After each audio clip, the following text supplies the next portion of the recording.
This episode is brought to you by SmartVestor. Connect with an investing pro near you at RamseySolutions.com/SmartVestor. Catherine is in Augusta, Georgia. Hi, Catherine. How are you? Good. How are you? Better than I deserve. What's up?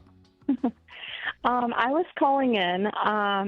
We currently own two homes. The first was our first home that we bought, and we recently bought a new home for us and turned our previous home into a rental in hopes to keep it for, investment purposes and building equity. And my question is, we've had a really bad first renter experience, and it's kind of turned us off of the investment property, and we're not sure if we should keep the property for long-term purposes or if it would be best to sell it.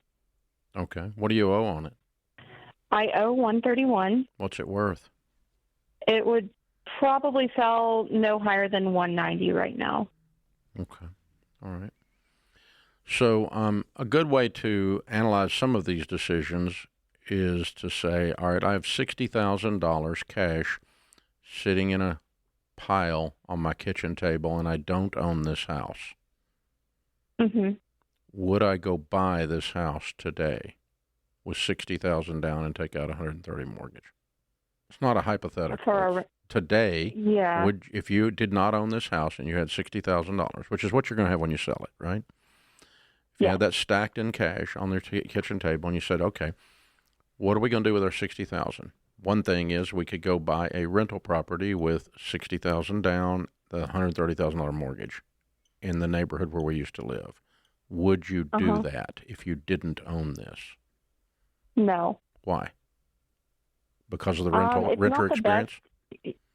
Well, partially, but also it needs some work on the home, and it's not in the best area of town. Mm-hmm. Okay. All right. So this is good. Yeah, this is very good. Yeah, there's a couple aspects about it that, I probably wouldn't buy it again. Probably kept you from attracting a high-quality tenant, too.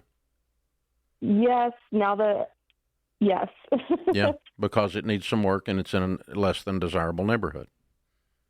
Yes. Yeah, okay. That's a good analysis. I like that.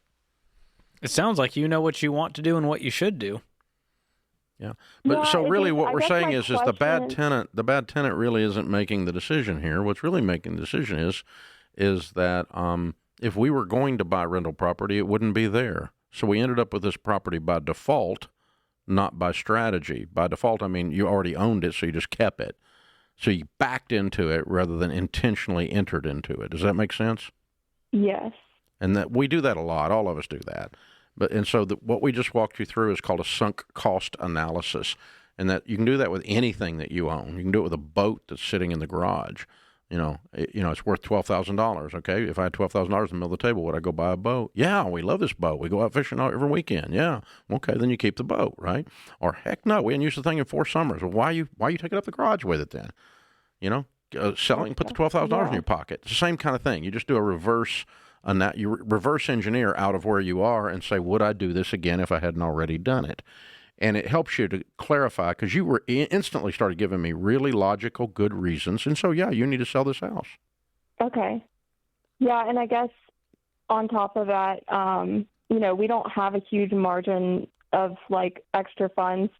Right now, the renter is essentially squatting. So that's another reason is, we don't even have really extra funds when no one's paying and we have to evict them. Yeah. You need to get an attorney. You need to get really, really aggressive and get them out of there. They're a thief. Yes. A renter that's squatting's a thief. Throw them out. Get after it. Thank you. Yeah. And then clean it up and sell it. No more than you would put up with somebody stealing stuff out of your garage do you let them sit in that house. Yes. That's a thief. We are doing everything we can to get them out right now. Yeah. Get a lawyer that's so mean you don't even like them. And turn them loose off their chain and go bite them, get them. Yeah. Yeah, that's what you do. That's how you handle that. Real aggressive, and because that's the only language that people that are thieves understand. Okay. So you have to deal, because you can't treat them like you treat like normal people, because these aren't normal people. These are thieves. So now, yeah. So yeah, you guys need to sell the house because it's in a less than desirable neighborhood and it needs work and you don't want to do those things. And you're not thrilled with being a landlord, but that's really number 3. It's not number 1. Yeah. Even a new tenant who's decent doesn't solve these other problems.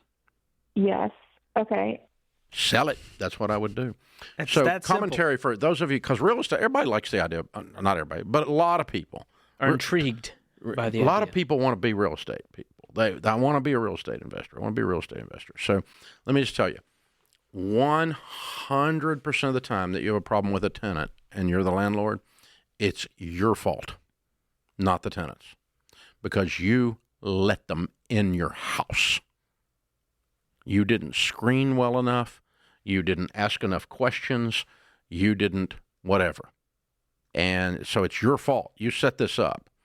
And so it's like, well, I mean, they're a little crazy. I didn't know they were crazy. I know, but you should have smelled crazy. That's what you did smell it. You just were desperate to put somebody in there because you're tired of paying payments. You are HR for this house, and you made a bad hire. Exactly. It's the same thing I tell leaders inside Ramsey. We got 1,100 team members here, and if we have a team member that goes sideways, they go, oh, those people, look at those people. They're misbehaving. Look at you. You're the one who hired them. You're the one that let them in my building. Come on, man. You know, which door did crazy use? Put a lock on it, right? We don't let them in anymore. This is not hard, y'all. So once I established that, and I had the huge benefit of in my 20s, I was buying low income property, bad property. And so I was dealing with really tough tenants. And so I learned real quick to be real tough on the front end before I let them in. And then if anything blinked, I was on it immediately. If there was a little bit of a hiccup, you know, the cops were over there last night. They must be doing drugs. Okay, that's a hiccup. We're going to be in there. Okay, we're going to clean these people out. We don't run crack houses. Okay, so that kind of stuff. We're going to be right on it. So I learned to be real tough on the front end and right on the problem real quick.